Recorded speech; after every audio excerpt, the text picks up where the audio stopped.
Yes ma'am. Okay, चलो start करते हैं। फिर 40 मिनट्स का ही टाइम रहता है ना अपने हाथ में।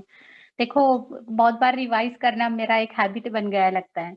Reproduction in lower and higher plants अपना हो गया है, ये टॉपिक चालू है कॉलेज में, ये कंप्लीट हुआ molecular basis of inheritance, origin and evolution of life, plant water relation, बराबर है ना। फिर उसके बाद प्लांट ग्रोथ एंड मिनरल, ये respiration and circulation, control and coordination बाकी है। फिर नीचे के अपने सब ओरिजिन एंड पॉपुलेशन ये हुआ, इकोसिस्टम्स एंड एनर्जी फ्लो हुआ। अब नीचे के 2-3 ही बाकी, एनहांसमेंट इन फूड प्रोडक्शन भी कंप्लीट हुआ। तो human health and disease and biotechnology वही बाकी है।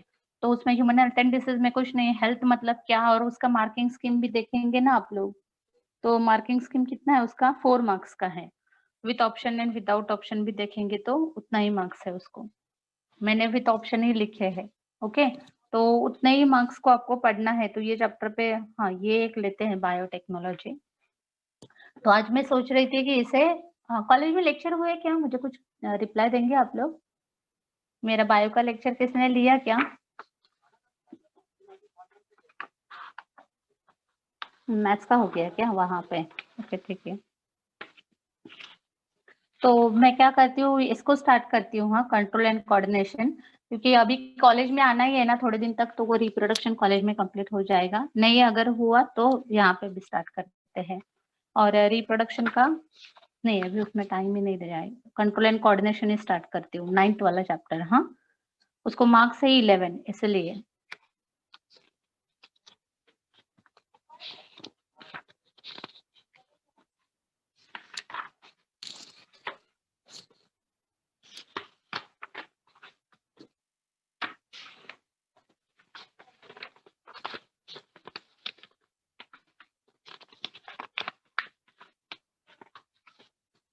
इसमें से डिलीटेड टॉपिक आप सबको मालूम है ना, 9.6, 9.15 और 9.7 ये टॉपिक डिलीटेड है। बाकी सब टॉपिक एग्जाम के लिए है।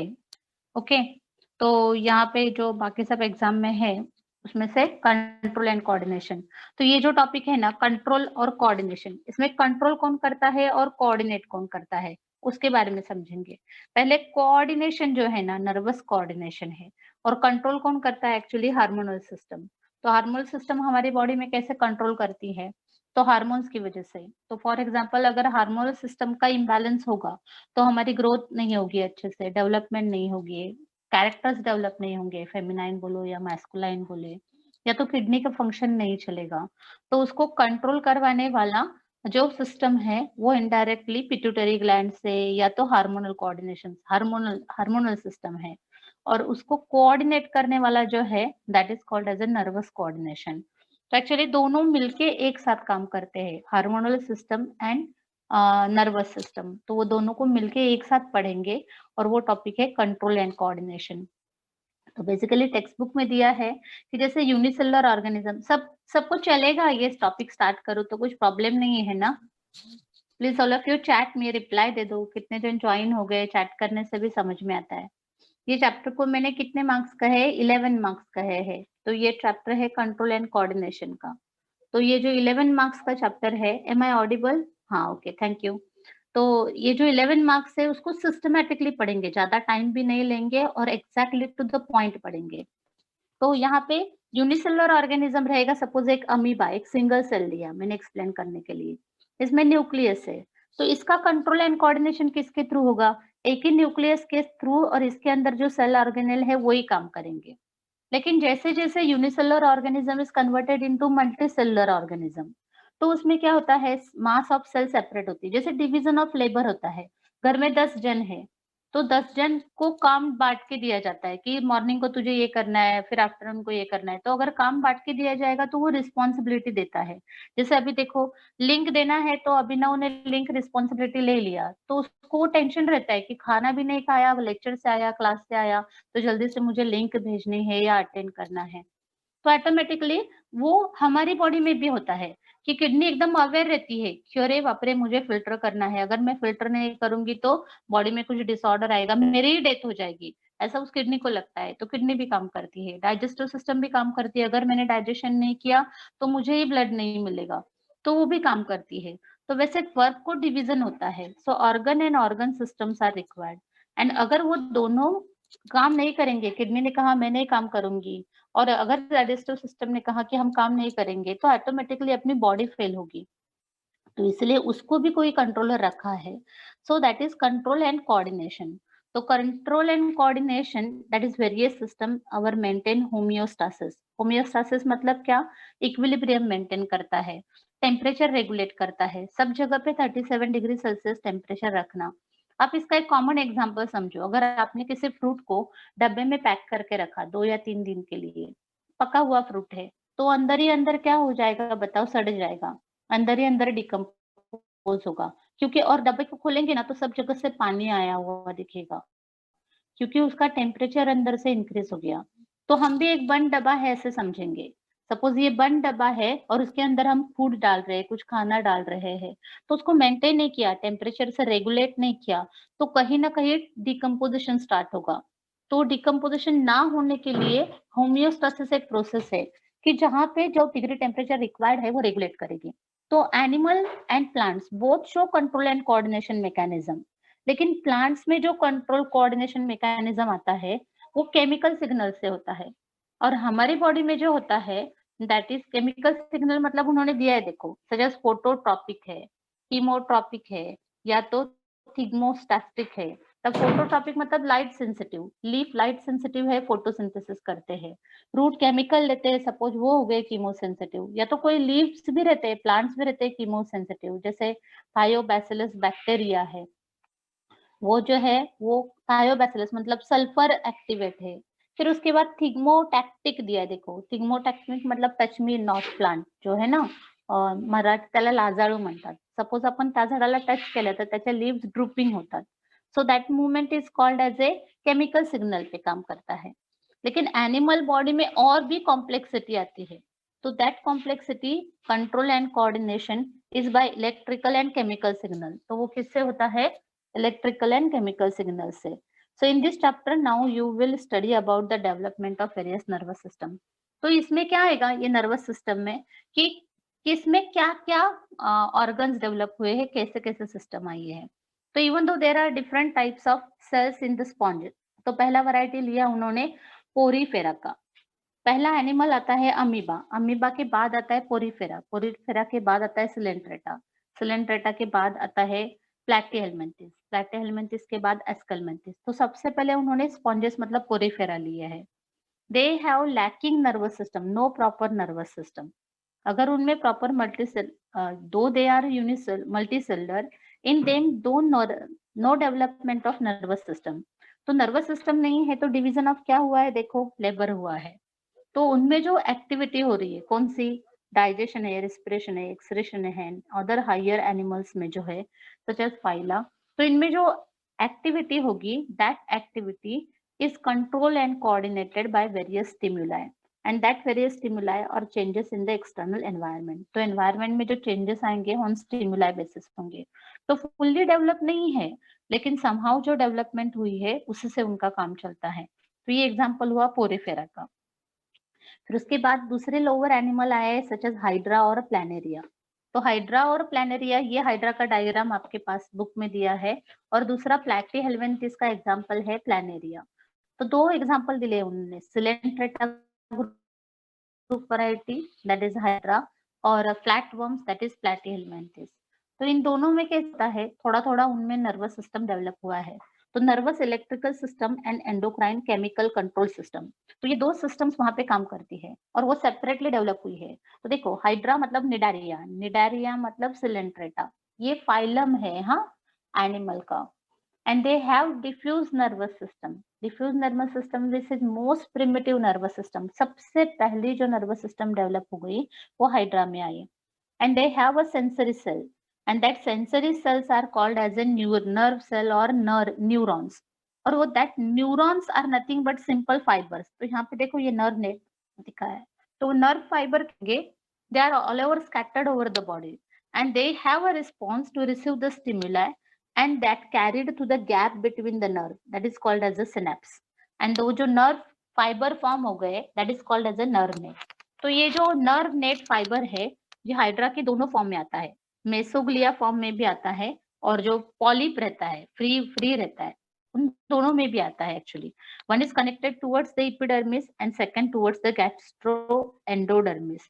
तो मेसोग्लिया में कहा है उन्होंने कि नर्वस सिस्टम आउटसाइड चली जाती है एपिडर्मिस की तरफ, एंड सेकेंडरी जो दूसरा पॉलिप है दैट इज टुवर्ड्स कहाँ है, गैस्ट्रोडर्मिस, मतलब अंदर एक गैस्ट्रोवेस्कुलर कैविटी है, तो उनके तरफ भी जाती है।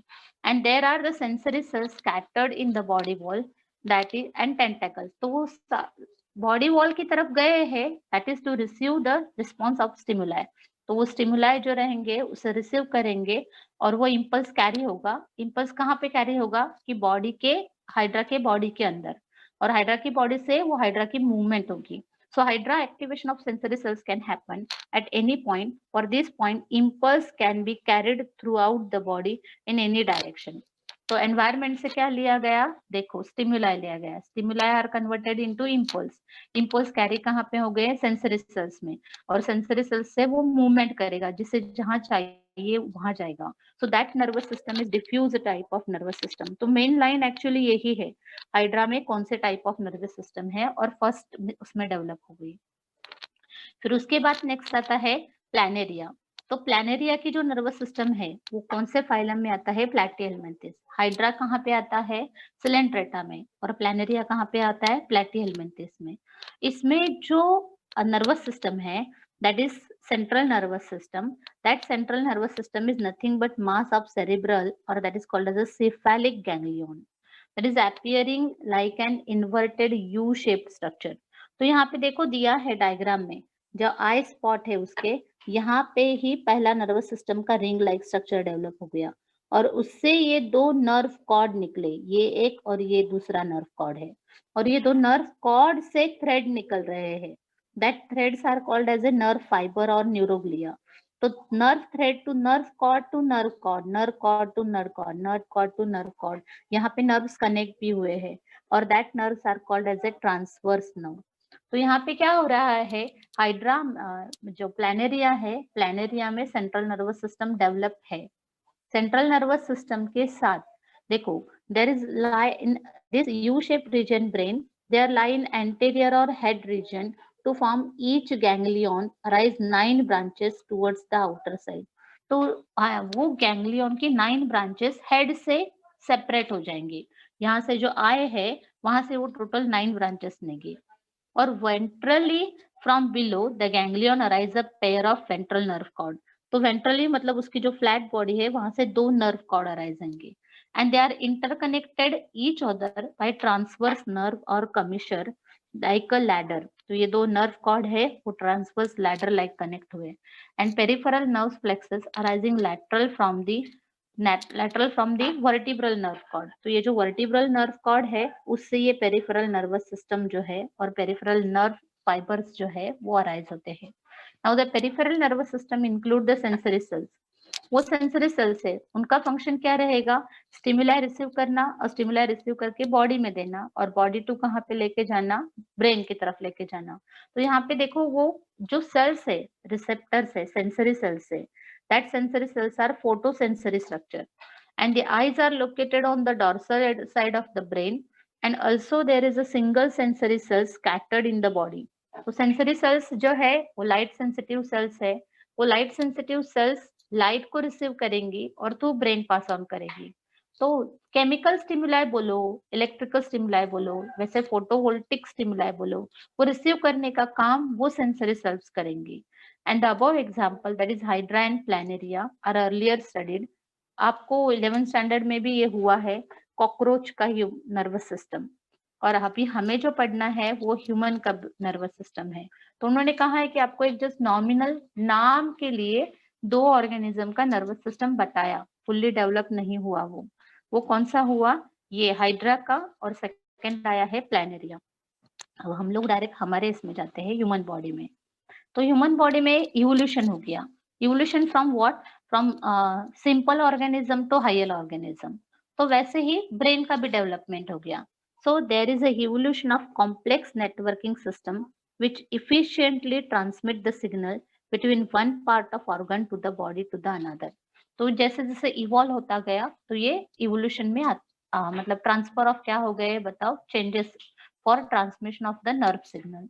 तो यहाँ पे नर्वस टिश्यू कहाँ है देखो, द नर्वस टिश्यू और neural tissue consist primarily of two types of cells. पहले नर्वस टिश्यू किससे, जैसे कल हम पढ़ा रहे थे ह्यूमन रिप्रोडक्टिव सिस्टम में कि फेलोपियन ट्यूब, अगर किसे याद है तो कोई आंसर करेगा मुझे, कल एक आध दो जो भी लेक्चर में थे। Fallopian tube is internally lined by epithelial tissue. हाँ, तो what type of epithelial tissue is present, if you know Anas, शाबाश, विदाउट एनी टाइम आपने जल्दी से आंसर दिया, सिलिएटेड इपिथेलियल टिश्यू। तो वैसे ही यहाँ पे जैसे ब्रेन कहा, तो ब्रेन भी किसी पार्ट से बना है, जैसे स्किन कहा हमने, ये मेरे हैंड दिख रहे हैं, फिंगर दिख रहे हैं, तो हैंड और फिंगर किससे बने हैं, नर्वस टिश्यू से बने हैं, सॉरी स्किन से बने हैं ना, तो स्किन किससे बनी है, स्किन इपिथेलियल टिश्यू से बनी है। लेकिन इपिथेलियल के भी बहुत सारे टाइप है, तो ये स्किन स्क्वैमस से बने हैं। तो वैसे नर्वस सिस्टम का मेन पार्ट कौन है, ब्रेन है। ब्रेन का कौन सा पार्ट है, जैसे आप बोलते हैं सेरिब्रम है, फोर ब्रेन है, मिड ब्रेन है, हाइंड ब्रेन है, ये तो ब्रेन के पार्ट हो गए ना। लेकिन उसका एनालिसिस देखो, आपको भी अच्छा लगता है ना एनालिसिस करना, लेकिन एक बार एनालिसिस हो जाए ना तो बाद में एनालिसिस में ध्यान नहीं देते। उसका गुड एग्जांपल मैं बताऊं क्या, सपोज आपको कोई स्वीट डिश पसंद है, तो आप बाकी लोगों को पूछोगे स्वीट डिश कैसे बनती है, क्या करती है, कैसे चलती है, लेकिन बाद में आप वो कैसे बना, कैसे किया, वो नहीं पूछेंगे, उसका टेस्ट के बारे में ज्यादा ज्यादा डिस्कशन करेंगे। तो एक बार ब्रेन क्या है वो समझ में आ जाए, तो बाद में हमको वो किससे बना है उससे लेना देना नहीं, लेकिन समझने के लिए पहले ब्रेन किसी चीज से बना है, and that is called as a neuron.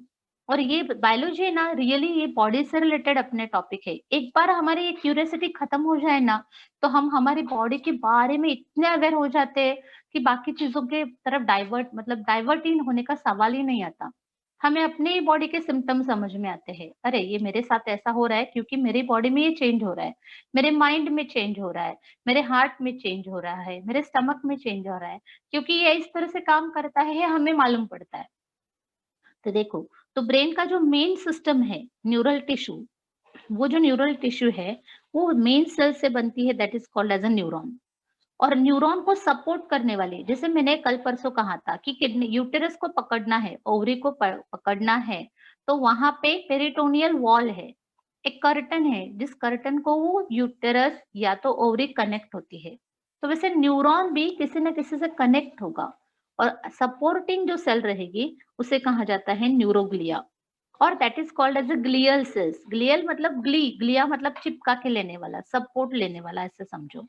while the nerve is bundle of axon, तो एक नर्व किससे बना रहता है, बंडल ऑफ एक्सॉन। तो नर्व एक सेल है ना, तो सेल है तो सेल का जैसे लिक्विड मटेरियल होगा, जैसे साइटोप्लाज्म है, बस इस सेल ने क्या किया, सेल वॉल ने उसके ब्रांचेस इससे बना दिए, और उस ब्रांचेस, उस थ्रेड को हम लोगों ने नाम दिया, छोटे छोटे जो थ्रेड है उन्हें नाम दिया डेंड्रॉन। उस छोटे नाम को कहा है डेंड्रॉन, और जो बड़े थ्रेड निकल रहे उसे नाम दिया axon.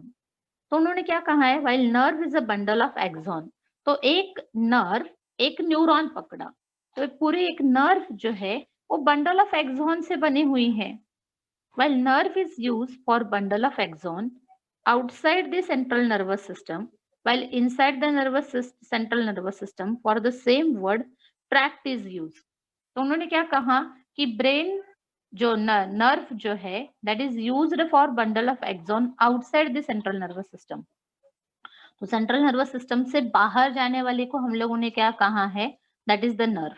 While inside the CNS, CNS मतलब किसमें, ब्रेन और स्पाइनल कॉर्ड, तो अंदर जो भी ब्रेन और स्पाइनल कॉर्ड है उसमें जो नर्व है, उस वर्ड को हमने यूज किया है ट्रैक्ट, क्योंकि वो कैरी करेगा, इम्पल्स को कैरी करेगा।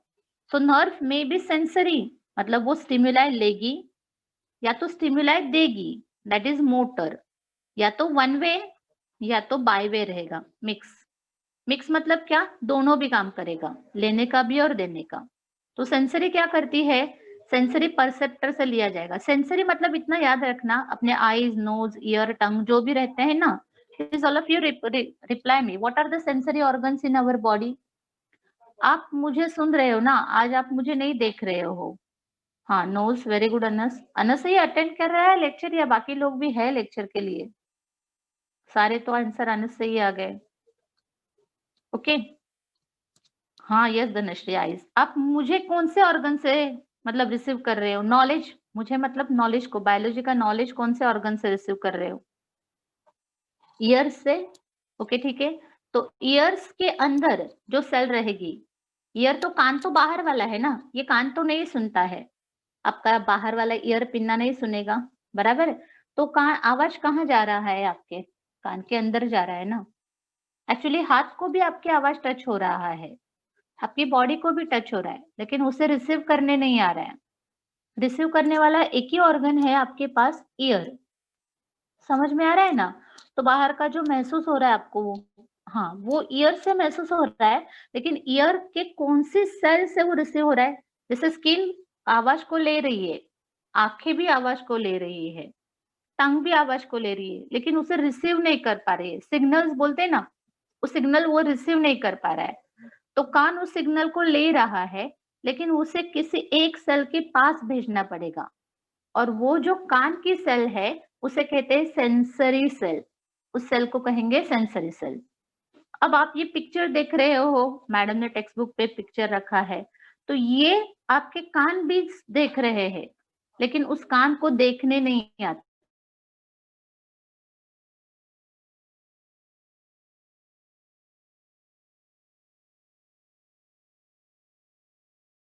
स्टिम्युलाई को रिसीव करते हैं। क्लियर हो रहा है? इवन इस टंग को भी वो दिख रहा है, लेकिन टंग उसे रिसीव नहीं कर पा रही है। क्यों? क्योंकि टंग को कौन से रिसेप्टर्स दिए हैं? गस्टैटो रिसेप्टर। टंग को कहा है तू टेस्ट लेने का काम कर, बाकी कुछ काम मत कर। तो उस तरह से यहाँ पे जो सेंसरी ऑर्गन से रिसीव करेगा, उस न्यूरॉन को कहेंगे सेंसरी न्यूरॉन। ओके, और उसके बाद मोटर। अब इसमें से ना बहुत सारे स्टूडेंट्स हैं जिनको समझ में भी नहीं आया होगा, तो समझ में नहीं आया होगा वो सिग्नल भी आपकी ब्रेन से जाएगा कि अरे मैडम ने क्या बताया वो समझा नहीं, तो आपने रिप्लाई नहीं दिया। जिनको समझा उन्होंने मुझे रिप्लाई दिया, तो जो रिप्लाई आया ना वो आपके मोटर नर्व से आया। तो all of you are using your only sensory nerve, तो आपको बायवे होना चाहिए, तो आपका ब्रेन एक्टिवेट होता है। समझ में आया? तो बायवे मतलब क्या? जैसे बीच बीच में एक ही, मैं देख लूं एक बार कितने जन पार्टिसिपेंट है, देखो मैं क्लिप करके ना फोटो निकाल के भेजती हूँ। 13 स्टूडेंट्स है, तो 13 में से एक ही जन है क्या? सबको आंसर थोड़ी थोड़ी कोशिश करो, मोटर ब्रेन को एक्टिवेट करो, मोटर नर्व को एक्टिवेट करो, तो वहां से जो आपका आंसर आएगा वो जो पास ऑन होगा that is by motor nerve. और कभी कभी दोनों काम एट ए टाइम एक ही नर्व करती है, वेट एंड वॉच करती रहेगी तो डेथ हो जाएगी, तो दोनों काम एट ए टाइम करेगी तो वो मिक्स नर्व हो गया। So all these along the nerve, nervous organ make the nervous system. तो ये तीनों मिलके नर्वस सिस्टम को बनाते हैं of higher animal and bring about the coordination and control. तो यहाँ पे सेंट्रल नर्वस सिस्टम, अब डायरेक्ट में आगे जाती हूँ, देखो तो यहाँ पे नर्व के टाइप्स दिए हैं। देखो यहाँ पे एपिंडाइमल सेल्स कहाँ है, फिर ओलिगोडेंड्रोइड्स कहाँ है, ओलिगोडेंड्रोइड्स क्यों कहाँ है यहाँ पे? तो मेन सेंट्रल सेल है और वहां से डेंड्रॉन्स निकल रहे हैं। फिर उसके बाद देखो सैटेलाइट सेल्स कहे हैं, वो एक जगह पे टारगेट स्पेसिफिक दिखा है। फिर इसके बाद स्टार लाइक दिखा रहा है, so they are called as a astrocyte है। फिर माइक्रोग्लिया सपोर्टिंग सेल्स जो है, गैंग्लियन भी कनेक्टेड है, इसलिए उसे नाम दिया माइक्रोग्लिया। और श्वान सेल्स कहाँ है? देखो ये एक्चुअली एक्सॉन है, और एक्सॉन के ऊपर ये जो कवरिंग लगा है ना, that is called as a Schwann cell. तो ये जस्ट एक क्या दिए है, न्यूरोग्लिया के सपोर्टिंग जो सेल्स है वो कैसे कैसे काम करती है उसके बारे में दिया है, या तो उसके पिक्स दिए हैं कि नर्व को वो सपोर्ट करेंगी। फिर उसके बाद देखो न्यूरॉन्स और नर्व सेल। तो न्यूरॉन और नर्व सेल बेसिकली किससे बना रहता है? अगर एक डायग्राम यहाँ पे इसे को लेती हूँ, सपोज ये है, ये दिख रहा है आपको बाहर, ये इसका मेन स्ट्रक्चर है that is called as a cyton. उसको ही हम लोग जूम करके देखते हैं, तो अपने 11th स्टैंडर्ड में कहीं पे पढ़ा होगा ना ये डायग्राम, 11th स्टैंडर्ड का, या तो कभी तो हुआ होगा आपको। जस्ट मुझे पता हो, हाँ मैडम कहीं पे हमने देखा है ये ऐसा। तो ये मेन जो सेल है that is called as a cyton, बराबर है? हाँ थैंक यू नम्रता। और ये डेफिनेट क्या है? न्यूक्लियस। ओके दीक्षा, तो यहाँ पे ये जो नर्व सेल्स है These cells are structural and functional unit of nervous system. ये मेन नर्वस सिस्टम के स्ट्रक्चर एंड फंक्शनल यूनिट्स है. फिर उसके बाद नेक्स्ट वन देखो, you may recall the structure of neuron studied in earlier classes. Each multipolar neuron has 3 part, cyton और cell body, dendron and axon. तो ये multipolar जो न्यूरॉन है, इसको मेन सेंट्रल सेल है, इसे कहेंगे साइटोन. इसके जो थ्रेड्स निकले उसे क्या कहेंगे, डेंड्रॉन. और जो एक लॉन्ग इलोंगेटेड ट्रैक्ट है जो स्टिमुलाई को कैरी करेगा, और वो ट्रैक कवर्ड बाय सेल से रहेंगी, that cells are called as a Schwann cells. उस सेल को नाम क्या देते हैं, श्वान सेल. तो उन्होंने कहा है कि आपने पढ़ा है, now the साइटोन has distinct central nucleus with nucleolus and nucleoplasm. तो ये सेल न्यूरॉन की सेल है ना, तो इसलिए इसका खुद का एक लिक्विड मटेरियल है. तो ये नर्व का है, इसलिए उसे हम कहेंगे न्यूरोप्लाज्म. सेल का होता तो साइटोप्लाज्म, तो वैसे नर्व का है इसलिए न्यूरोप्लाज्म. उसका खुद का एक डेफिनेट न्यूक्लियस है, उसका एक सेकेंड न्यूक्लियोलस भी है, जिसके अंडर वो काम करता है, न्यूक्लियस के अंदर. फिर उसके बाद the clear film of cytoplasm surrounds the nucleus around which there are न्यूरोफाइब्रस.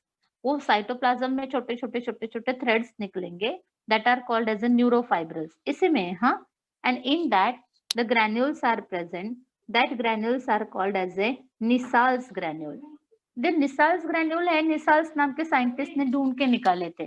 जैसे साइटोप्लाज्म, कोई भी सेल का साइटोप्लाज्म रहेगा ना, उसमें भी ग्लूकोज के ग्रैन्यूल्स होते हैं, प्रोटीन के ग्रैन्यूल्स रहते हैं, ताकि उसे कुछ इंफॉर्मेशन दे, उसे कुछ केमिकल प्रोवाइड करे. तो वो निसाल्स ग्रैन्यूल्स भी वहां पे केमिकल, मतलब क्या बोलेंगे, केमिकल मूवमेंट जो है उसमें हेल्प करते हैं. Nissl's granules and other cell organelles. Nissl granules are riboprotein. या देखो, राइबोप्रोटीन मतलब वो प्रोटीन, राइबोज सेल्स जो है, राइबोज न्यूक्लिया आपको मालूम है, राइबोसोम्स मालूम है, तो राइबोसोम्स में सिंथेसाइज होने वाले, so that are called as a riboprotein components. And they play an important role in synthesis of enzymes required for formation of neurotransmitter. Automatically कोई भी चीज नहीं चलती है. आपकी गाड़ी भी चलानी होगी ना, तो उसको रिमोट चाहिए तो चलेगी, और रिमोट को भी कंट्रोलर, मतलब उसका कुछ सिग्नल होना चाहिए तो चलेगी. अगर पेट्रोल पे चलती है तो पेट्रोल चाहिए तो चलेगी. तो इस तरह से हम लोगों को उस चीज की जरूरत है तो ही वो चलेगा.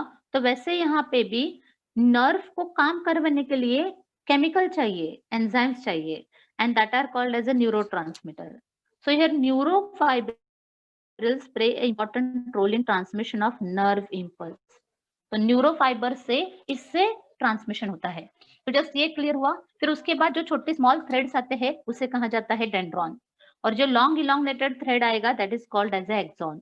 It is a single long, usually unbranched process arising from the cytone or at axon hillock. It consists of bundle of neurofibrils.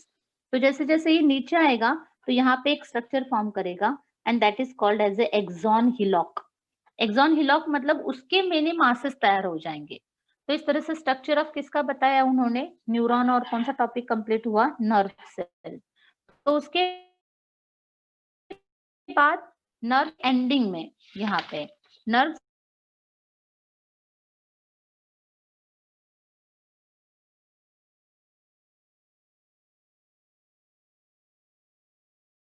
यहाँ पे, तो गैप इज सिनैप्स, और वहां पे जो एक्टिविटी होती है that is called as a synaptic action. तो यहाँ पे सिनैप्टिक एक्शन आपको पढ़नी है थोड़ा सा इंटरकनेक्शन के लिए. तो इंटरकनेक्शन बिटवीन टू न्यूरॉन और the neuron with motor organ is called as a synapse. तो दो न्यूरॉन जहाँ पे कनेक्ट होंगे that portion is called as a synapse, usually axodendronic और मे बी एक्सोएक्सोनिक. तो एक्सॉन नीचे होगा ना, तो एक्सॉन के बाद क्या आएगा बताओ, डेंड्रॉन आएगा. तो इसलिए कहा है उन्होंने एक्सोडेंड्रोनिक, या तो एक्सो, नेक्स्ट वन कहा है एक्सोनिक. तो एक्सो एक्सोनिक मतलब क्या, यहाँ पे एक नर्व है, दूसरे भी नर्व है, दोनों भी मैसेज लेके आ रहे हैं. तो यहाँ पे जो गैप आएगा वो एक्सॉन एक्सॉन के एंड में आएगा, तो इसलिए उसे नाम दिया एक्सोनिक. फिर नाउ नेक्स्ट वन, तो दो कनेक्शन हो गया, सिनेप्टोडेंड्रोनिक और दूसरा axo axonic. The cytons are generally found inside the brain. सारे जो साइटोन्स रहेंगे वो बेसिकली कहाँ पे मिलेंगे, ब्रेन में। क्योंकि ब्रेन का डायग्राम देखो इस तरह से हम ड्रॉ करेंगे। सपोज ये ब्रेन है, फोर ब्रेन, ये है मतलब फ्रंटल लोब, ये पैराइटल, ये पीछे वाला ऑसिपिटल, और यही से मैं लेती हूँ टेम्पोरल। तो यहाँ पे सेल्स रहती है that is called as a cyton. तो ये सेल से थ्रेड बाहर आएगा ना, तो मोस्टली ऑल ब्रेन के जो सेल्स जो है, साइटोन जो है, न्यूरॉन के cells that is called as a cyton. तो वो cytons are generally found inside the brain. और सेंट्रल नर्वस सिस्टम दो मेन पार्ट से बनी है, ब्रेन से और किससे बनी है, स्पाइनल कॉर्ड से। So in the ganglia small group of cell bodies inside the white matter of brain are called as a basal nuclei. हाँ, ये एमसीक्यू के लिए क्वेश्चन आ सकता है कि सपोज ये हमने ब्रेन ड्रॉ किया, ये ब्रेन के अंदर ये हुआ नर्व सेल हो गई, इस नर्व सेल को एक्सटेंड करती हूँ, सपोज ये नर्व सेल हो गई साइटोन। थोड़ा समझ में आ रहा है आपको, डेंड्रॉन, और ये एक्सॉन आया। अब ये एक नर्व है, ये एक नर्व है, ये दो नर्व के बीच में जो गैप है, हाँ yes, that gap is filled by the part that is called as a basal nuclei. तो that basal nuclei is present between hmm, between the white matter कहा है उन्होंने, the small group of cells bodies inside the white matter of brain is called as a basal nuclei. तो white matter मतलब क्या, सारी cell जहां पे रहेगी वो ग्रे कलर की साइटोन दिखाएगी। तो सेल जिस पार्ट में रहेगी that is called as a grey matter. और जो बीच वाला मैटर रहेगा जिसमें पूरे थ्रेड आते हैं, एक्सॉन थ्रेड आते हैं, जैसे किडनी का डायग्राम देखा आपने, किडनी के डायग्राम में बाहर वाला, इवन कल परसों हमने टीएस ऑफ ओवरी भी पढ़ाया था। तो देखो आउटर मोस्ट पार्ट को क्या कहा था, कॉर्टेक्स, और inner part is called as a medulla. किसे याद आ रहा है किडनी का ये पार्ट हुआ है, outer part is cortex and inner part is called as a medulla, बराबर है। तो वैसे ओवरी में भी हुआ था, outer part is called as a cortex, inner part is called as a medulla, लेकिन मेडुला स्ट्रोमा से फिल किया था हम लोगों ने, फ्लूइड डाला था। तो वैसे ही यहाँ पे ब्रेन में भी आया, देखो outer part is called as a cortex and inner part is called as a medulla. तो मेडुला जो है वो व्हाइट मैटर से बना है, and in between that white matter supporting cells are present that is called as a basal nuclei. तो MCQ के लिए प्लीज ये ब्लैक लाइन पे मैं ज्यादा स्ट्रेस क्यों कर रही हूँ, क्योंकि अभी के एग्जाम आपकी समहाउ इजी रहेगी, इजी रहेगी तो इजी होगी, तो भी अभी इतना सारा मैंने 40 मिनट दे दिया आपको, इसमें से एक भी क्वेश्चन नहीं आएगा, मतलब मैं इसको अगर ट्वीट भी करती तो भी प्रॉब्लम नहीं आता, लेकिन फिर आगे आपको पढ़ने में प्रॉब्लम आती थी। तो इसलिए डेंड्रॉन मतलब क्या, एक्सॉन मतलब क्या, सिनैप्स मतलब क्या, बेसल न्यूक्लियाई मतलब क्या, वो आपको समझ में आना चाहिए।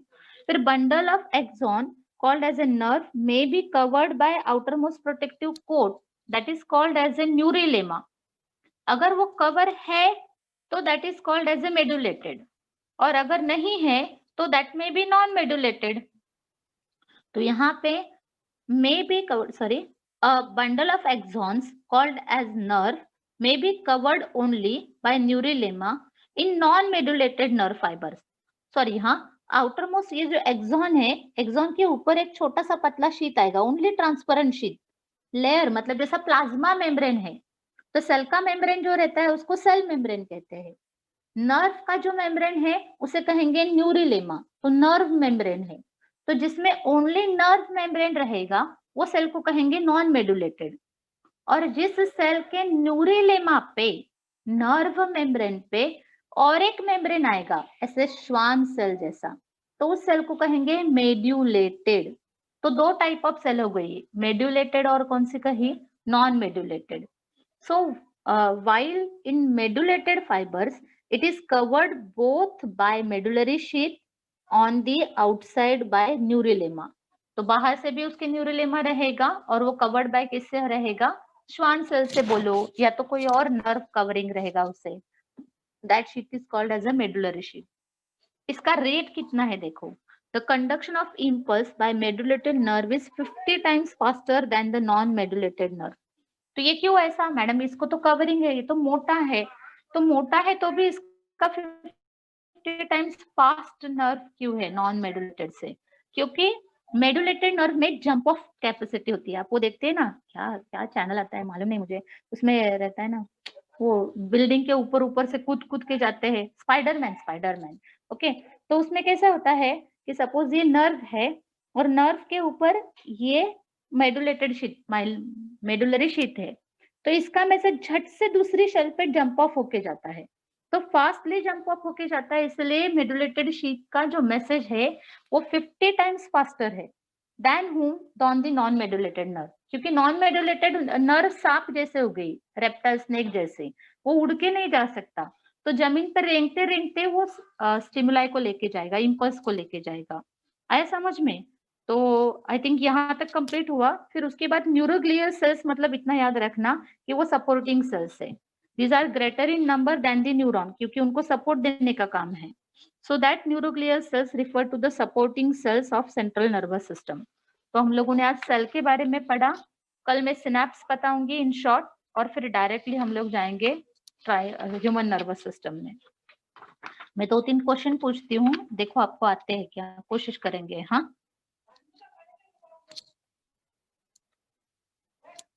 what is full form of CNS?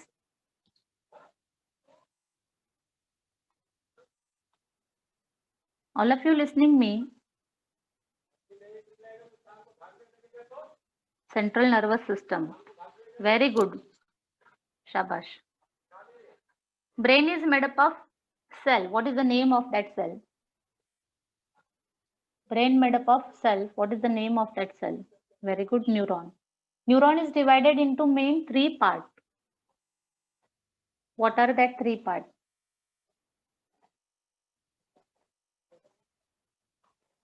What are the 3 parts of axon, cyton और एक रह गया डेंड्रॉन। वेरी गुड तनिष्क, शाबाश। मैं तनिष्क को बहुत दिनों के बाद देखा लेक्चर अटेंड करते हुए। ठीक है, चलेगा, अभी हम लोग रिवाइज करेंगे तभी रेगुलर आ जाना। फिर उसके बाद साइटोन हैव स्पेसिफिक ग्रैन्युल्स, ये द नेम ऑफ स्पेसिफिक। हाँ तनुश्री, शाबाश, एकदम तिन्ही लिहिले ना तर आणखीन छान वाटते। Okay, Nissl's granule. What is the function of Nissl's granule?